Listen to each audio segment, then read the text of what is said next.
tere, mina olen Hendrik ja see siin on minu iglu. Kui sa tahaksid näha, kuidas ühe iglu ehitamine käib, siis järgnev video on täpselt sulle. Jääblokkide tootmiseks mul oli vaja vorme.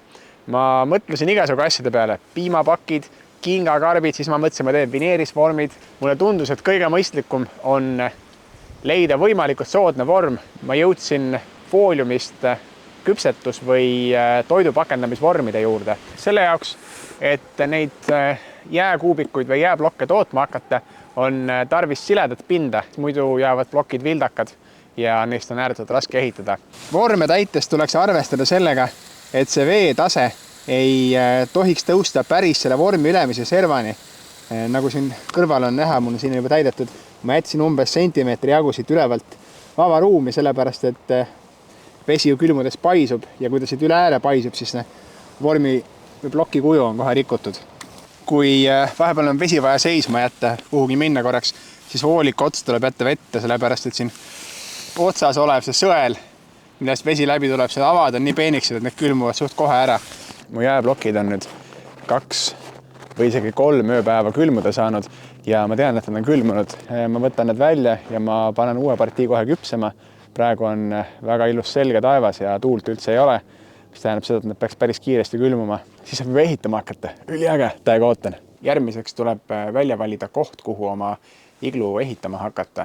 Ja selle jaoks sobib kõige paremini võimalikult tasane pind, mis oleks ka enam-vähem loodis, et ei peaks selle loodimisega ehitamise ajal tegelema. Seejärel tuleb see iglu asukohta mulle maha märkida ning lumes puhastada. Mina võtsin omale kasutusele oma auto katuseraami. Siia peale ma märkisin ära pool iglu diameetrit teibitükiga ja üritan selle abil ühtlase ringi omale lume sisse joonistada, mille abil ma saan siis pärast rihtida seda iglut, et ta ümmargune tuleks ja lumelabidega see platsi eelnevalt puhastada. Ma tegin selle ringi omale niimoodi, et ma plaanin selle esimese kihi neid blokke panna väljapoole ringi, et mul oleks lumi, mis hoiab seda esimest kihti püsti.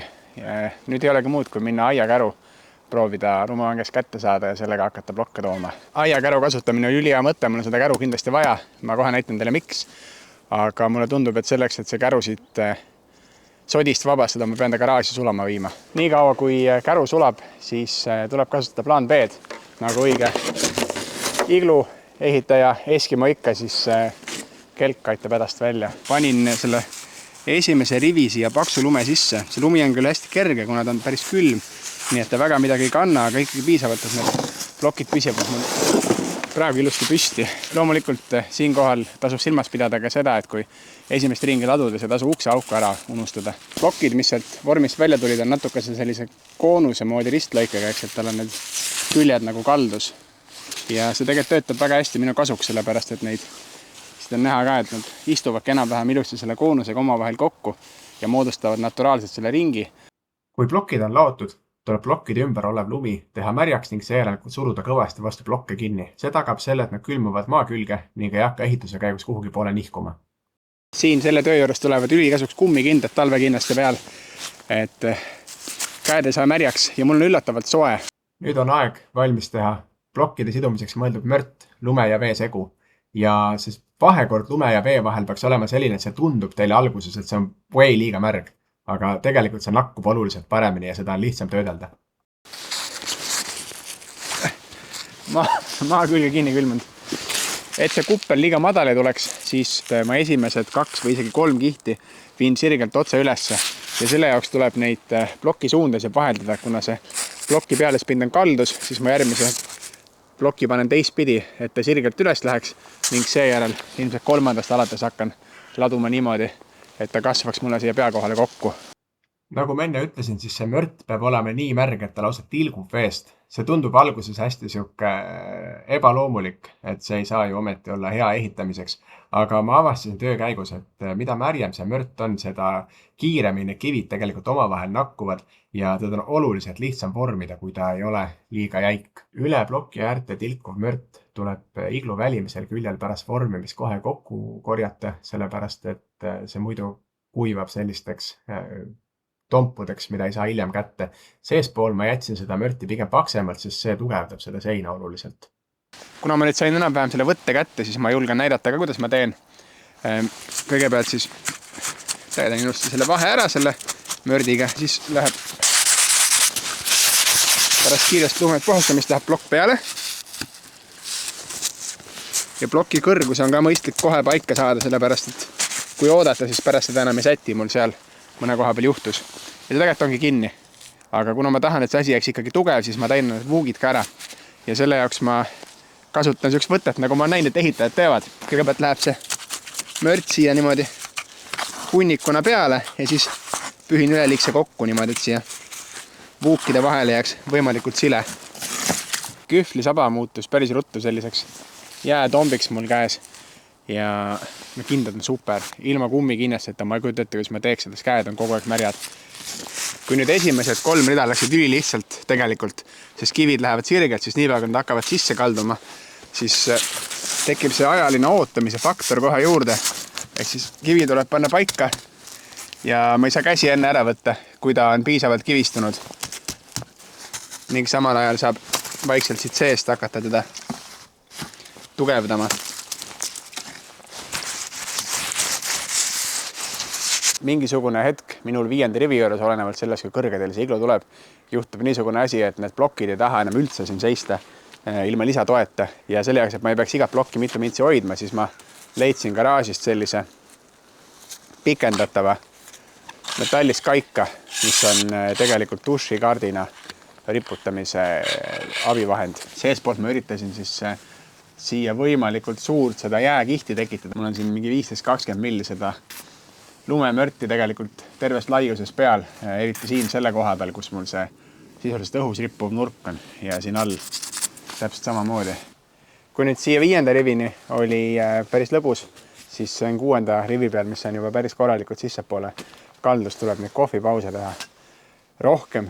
Ma tegin selle kuskile siiamaani valmis ja siis oli nii julge, et võtsin siit toe alt ära, aga see lõppes sellega, et see varises kokku. Ja nüüd nii kaua, kui on kohvipaus ja külmumise ootamise paus, siis on väga hea koht hakata tegelema ukse avaga. Siia jäävad need sellised nagu tühjad kohad, sellepärast et klotsid ju nihkuvad ehitamise käigus, pluss üritaks neid liitekohti ise ka sätitada niimoodi, et ei jää nad üksteise peale. Siin saab ära kasutada katki läinud plokid ja ma panin need siia paika ära ja nüüd kasutan fibobloki saagi.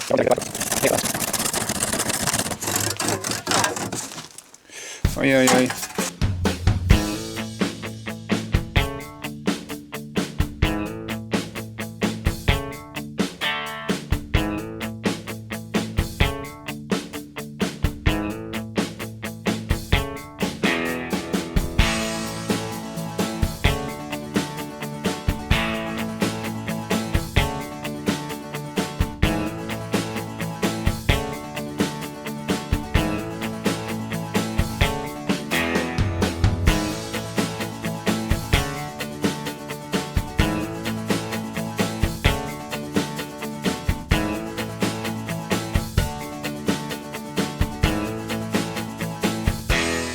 Kui ma seda teemat natuke researchisin, siis ma vaatasin, et paljud tegid niimoodi, et kui nad oli kuskile siiamaani see iglu valmis ehitatud, siis tehti see sissekäigu võlv valmis ja seejärel mindi üle võlvi selle korrusega siit pealt juba. Aga mul on astudes veits raske ette kujutada, kuidas see kokku sobima hakkab, sest siia tekib veel mingisugune nurk, mida ma praegu väga hästi siit välja mõõta ei suuda, nii et mulle tunnus lihtsam, et ma teen ikkagi ülevalt enne kokku ning siis teen selle sissekäigu siia alla. Nii kaua, kui ma ootan, et see tükk kivistuks, ma näitan, mis väljakutsed hakkavad ees ootama, kui seda lõppu teha. Nimelt, kui ma nüüd seda tükki sobitama hakkan, siis suht kiirelt saab selgeks, et ta päris niisama siia ei istu, eks. Ja ma arvan, et mis mul on juhtunud, on ilmselt see, et siit ukse august ei ole mul see maja võib-olla päris ümmargune ka. Ma arvan, et ülemised nurgad tegelikult tulevad natuke välja. See võimendab seda efekti. Aga isegi kui ei, siis vahet ei ole siit nurkadest. Ma pean niikuinii hakkama lõikama. Kuna tegemist ei ole majaehitusega, tuleb endale siiski meeles hoida, siis väga hulluks pole mõtet minna mõõdistamisega. Ma võtan lihtsalt enam-vähem silma järgi, panen selle kivi sinna paika, teen omale 2 märki, mille järgi lõigata ja hakkan otsast saagima. Püsib. Reaalselt püsib. See oli see koht, mida ma siin ehituse juures kõige rohkem kartsin, et kuidas ma siit selle asja kokku saan. Aga ta püsib ja ma ei pannud tugegi alla. See -7 on see võlusõna. mida külmem, seda parem. Vaatamata sellele, et ma video käigus korduvalt ütlesin, et neid pulkasid on vaja siia alla panna, siis tegelikult kui segu paksus on täpselt õige ja natukene aega hoida, siis need jäävad väga hästi ise kandma, isegi sellised kivid, mis ripuvad sisuliselt õhus, et see jäätumise protsess toimub ikka selle kiviga kokkupuutel ülikiiresti. Vesi tilgub krae vahele, see on praegu kõige kehvem osa siin juures. Ja nüüd, kui lõpusirge juba paistab, iglul on müts peas, enam valgus läbi ei paista katusest, siis viimase asjana jääb veel teha see sissekäiv koridor. Ja et kuna mul on ikkagi tööriista ja hobikanal, siis ma mõtlesin, ma kasutan mõne tööriista ka. Ma kasutasin 2 laserloodi, mille abil ma märkisin ära omale siia maha põhiliselt, aga iglu peale selle ukse asukoha. Selle järgi on mul neid blokke, ma arvan, veidi lihtsam rihtida ja tuleb äkki natuke sirgem, aga kindlasti ei ole see kohustuslik ja on võib-olla veits üle võlli. Aga ehitamise printsiip, ma arvan, küllaltki sama nagu iglul endal. Üks plokk alla, järgmine peale, natuke nihkega, et saaks selle liitekohad nihkesse panna ja tundub jube lihtne selle maja kõrval. Kogu selle struktuuri mõttes on see viimane kivi. Ja nüüd ma seisnan siin selle ukse augu ees, ma olen juba 5 minutit ja ma ei suuda otsustada, kas ma peaks selle ülemise kivi panema niimoodi, et see katus jääb siuke lapik, või ma peaks siia panema ikkagi 2 kivi, aga siis jääb nagu terava tipuga viil katuse moodi. Ma arvan, ma panen ta ikkagi niimoodi peale, sest muidu läheb see ukse auk kõrgeks ja ma ei tea, no midagi peab otsustama, nii et ma otsustasin niimoodi. Ja, väga hea. Niimoodi on väga hea. Lendan nüüd lõpuni ja siis vaatame tulemust. Ma ei olnud üldse väga kindel, kas ma selle ehitusega tegelikult hakkama saan, kuna ma ei ole kunagi varem midagi sellist ehitanud. Aga üllatavalt lihtne oli, nagu te videost nägite. Väga hubane ja mõnus on siin sees. Üllatavalt avar sai ka. Ma küll püsti seisma ei mahun, aga ma alguses lootsin, et õnnestub, aga ma arvan, see võib-olla ei olegi tähtis. Minul läks blokke 180 tükki umbes, mul läks lugemine segamini. Ma tegin, tähendab, 180 blokki, ma arvan, võib-olla 185. Mul läks 4 tükki katki, niimoodi, et läksid täiesti kildudeks. Pluss siis mõned, mis läksid natuke katki, ma sain ikkagi kasutada ja mul oli 2 tükki üle.